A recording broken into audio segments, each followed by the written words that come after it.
এটা আসছে যে কে কে রাষ্ট্রপতি হতে পারেন। পরে খোঁজ নিয়ে জেনেছি যে ইনুস সেন্টার থেকে খুব সুপরিকল্পিতভাবে এই প্রচারণাটা চালানো হচ্ছে যে ডক্টর ইনুস রাষ্ট্রপতি হবেন। ডক্টর ইনুসের রাষ্ট্রপতি হবার একটা গোপন খায়েশ দীর্ঘদিন থেকে রয়ে গেছে, এবং উম, গত বছরের জুন মাসে যখন তারেক রহমানের সাথে লন্ডনে ডক্টর ইনুস গোপন একান্ত মিটিং করেছিলেন, তখন কিন্তু সেখানে এরকম একটা আলোচনা হয়েছিল এবং তারেক রহমানের পক্ষ থেকে বলা হয়েছিল যদি ডক্টর ইউনূস তখন শারীরিকভাবে মানসিকভাবে সক্ষম থাকেন তাহলে বিএনপি হয়তো তাকে রাষ্ট্রপতি বানানোর ব্যাপারে বিবেচনা করবে।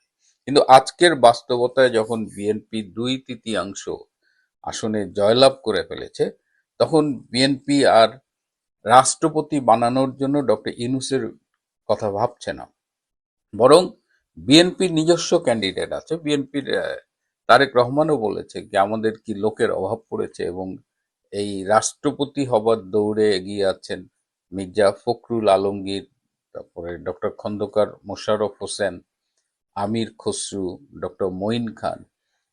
বেশ কয়েক মাস আগে শুনেছিলাম যে পঞ্চগড়ের আহ, সাবেক সাংসদ এবং সাবেক স্পিকার ব্যারিস্টার জমির উদ্দিনও রাষ্ট্রপতি হবার দৌড়ে ছিলেন। কিন্তু এই মুহূর্তে ব্যারিস্টার জমির উদ্দিন কেমন আছেন বা আদৌ তিনি রাষ্ট্রপতি হবার জন্য বিবেচনায় আছেন কিনা সেটা বলতে পারছি না। কিন্তু এটা নিশ্চিত যে ডক্টর ইনুস তার ইচ্ছে থাকা সত্ত্বেও বিএনপির বিবেচনায় রাষ্ট্রপতি হিসেবে নেই।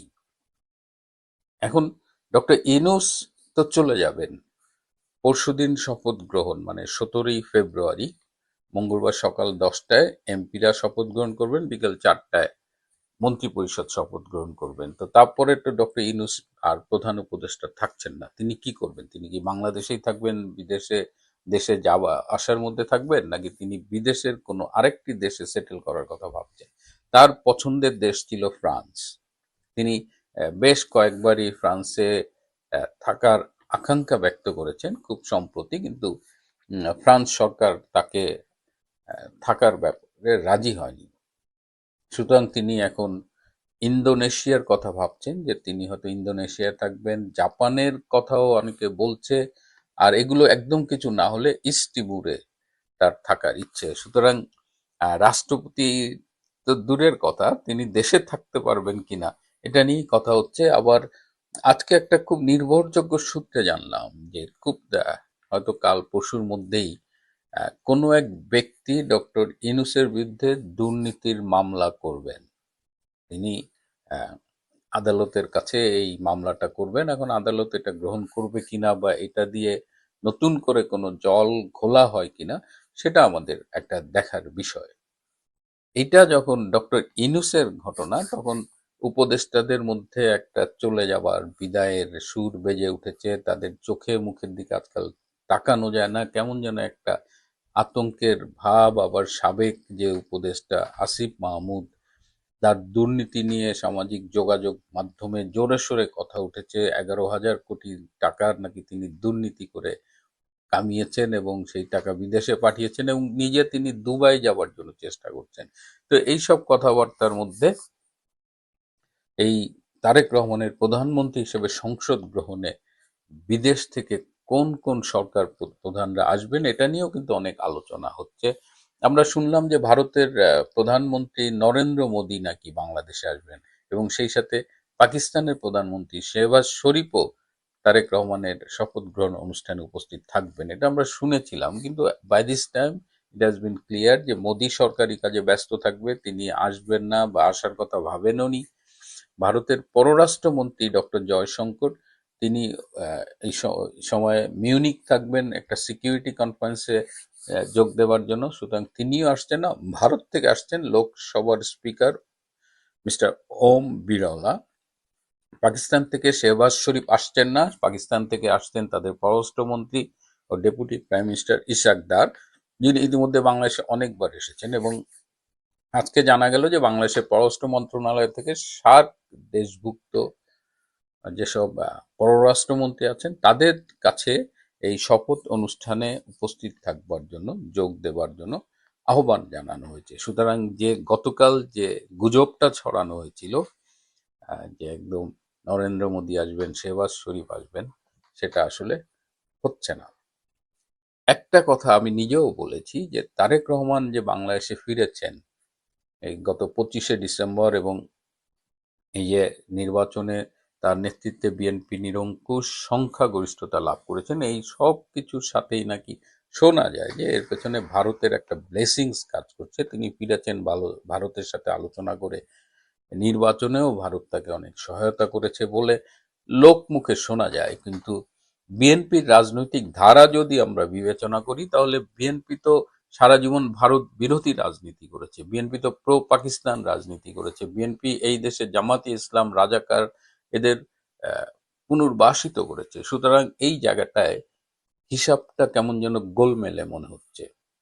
এই হিসেবটা গোলমেলে এ কারণে আরো বেশি মনে হচ্ছে যে যদি ভারতের দিকে ঝুঁকে যায়, এবং সেক্ষেত্রে বাংলাদেশে যে অন্যান্য বিদেশি গোয়েন্দা সংস্থাগুলো অপারেট করছে তাদের ভূমিকা কি হবে, তাদের অবস্থান কি হবে। এমনিতেই আমি গতকাল বলেছি যে ভারত বাংলাদেশের সীমান্ত এলাকার 24টা সংসদীয় আসনে জামাত এবং তার জোট প্রার্থীরা জয়লাভ করেছে, যেটা ভারতের জন্য ডেফিনেটলি একটা উদ্বেগের বিষয়। কারণ তারা ইতিমধ্যে ভারতকে নিয়ে অনেক আপত্তিকর কথা বলছে। এই যে আসিফ মাহমুদ বলেছে যে নরেন্দ্র মোদী আসলে তারা শপথ গ্রহণ অনুষ্ঠান বয়কট করবে, কিন্তু নরেন্দ্র মোদীর মনে হয় যে খেয়ে আর কাজ নাই যে তিনি এই শপথ গ্রহণ অনুষ্ঠানে আসবে, এবং তিনি এই মুহূর্তে ভীষণ ব্যস্ত, এটাও সত্যি কথা। তো এই এই যে বলছিলাম যে বিদেশি গোয়েন্দা সংস্থা আছে তারা কি করবে, বিশেষ করে ভারত বিরোধী দেশগুলোর যে গোয়েন্দা সংস্থা এখানে অপারেট করছে, আপনারা বুঝতে পারছেন আমি কার কথা বলছি। তারা সম্প্রতি ঠিক করেছে, তারা তো একটা হলো যে ভারতের বিচ্ছিন্নতাবাদী গোষ্ঠীকে বাংলাদেশের মাটিতে আশ্রয় দেয়া হবে, এই একটা আশঙ্কা আছে। কারণ অতীতে বিএনপির নেতৃত্বাধীন সরকার এটি করেছে। কিন্তু অনেকে আবার বলছে যে যেহেতু তারেক যে একটা আন্ডারস্ট্যান্ডিং এর মাধ্যমে আসছে, তিনি হয়তো ভারত বিরোধী তৎপরতাগুলোকে নিয়ন্ত্রণ করবেন। তো ভারত বিরোধী তৎপরতা অনেকভাবে হতে পারে। এখন যে খবরটা পেলাম সেটা হলো যে বাংলাদেশের থেকে ভারতে সাইবার অ্যাটাকের প্ল্যান করা হচ্ছে। এই বিদেশি গোয়েন্দা সংস্থার তত্ত্বাবধানে এটা হচ্ছে। তো বিদেশি গোয়েন্দা সংস্থা নিজেদের দেশ থেকে কেন ভারতে সাইবার অ্যাটাক করবে না, কেন বাংলাদেশের মাটি থেকে এই সাইবার অ্যাটাকের প্ল্যান করা হচ্ছে? এর একটা কারণ হতে পারে যে কোনো দেশে সাইবার অ্যাটাক করার পরে ইমিডিয়েটলি আইডেন্টিফাইড হয় যে এটা কোন দেশের মাটি থেকে হয়েছে, কারা করেছে, এগুলো মোটামুটি ওরা আইডেন্টিফাই করে ফেলে। তো যখন ওটা আইডেন্টিফাই করবে তখন দেখবে যে এটা বাংলাদেশ থেকে অ্যাটাকটা হয়েছে, হয়তো বাংলাদেশের কোনো হ্যাকার গ্রুপকে তারা এই কাজে লাগাবে। তো এটা ভারত বিরোধী তৎপরতা, ভারতের বিরুদ্ধে নানা রকমের যুদ্ধের এটা কিন্তু একটা অংশ, এবং এটা খুবই অ্যালার্মিং একটা সিচুয়েশন যে বাংলাদেশের থেকে ভারতে সাইবার অ্যাটাক করা যেতে পারে। এছাড়া আরো কিছু খবর রয়েছে। আপনারা জানেন যে মন্ত্রী পরিষদ সচিবের মানে শেখ আব্দুর রশিদ যিনি সচিব ছিলেন তাকে সম্প্রতি নির্বাচনের পরে অব্যাহতি দেওয়া হয়েছে। এখন বলা হচ্ছে তিনি ব্যক্তিগতভাবে আবেদন করেছিলেন চলে যাওয়ার জন্য, এবং এই কারণে তাকে অব্যাহতি দিয়েছে। কিন্তু আমরা খোঁজ নিয়ে জেনেছি আসলে সেটি সত্যি নয়। তিনি সাতক্ষীরার 4টি আসন যেখানে জামাত জয়ী হয়েছে সেই নির্বাচনে সেই আসনে প্রশাসনকে ব্যাপকভাবে প্রভাবিত করেছিলেন জামাতের প্রার্থীকে জয়ী করার জন্য, এবং তিনি বারবার ফোন করে বলেছেন যে এটা ডক্টর ইনুস বলেছেন, ডক্টর ইনুসের অভিপ্রায় এটা, মাননীয় প্রধান উপদেষ্টা বলছেন এদের জিতাতে হবে। অর্থাৎ ইনুসকে ভাঙিয়ে তিনি সাতক্ষীরার 4টা আসনে তিনি প্রশাসনের ক্ষমতার অপব্যবহার করেছেন আর কি।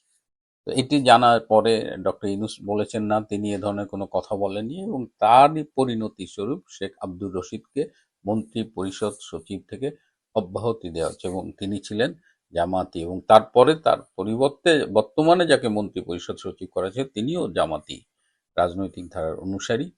বিএনপি ক্ষমতা নেবার পরে একটা প্রথম কাজ হবে এই যে সরকারি প্রশাসন তার জামাতিকরণ। কিন্তু প্রশ্ন থেকেই যায়, বিএনপি জামাতের বর্তমানে যে সম্পর্ক দেখছি, আজকেও বাংলাদেশে 3টি জায়গায় জামাতের নেতাদের বাড়ি পুড়িয়ে দেওয়া হচ্ছে, সাতক্ষীরা, কুষ্টিয়া এবং সাতকানিয়ায়।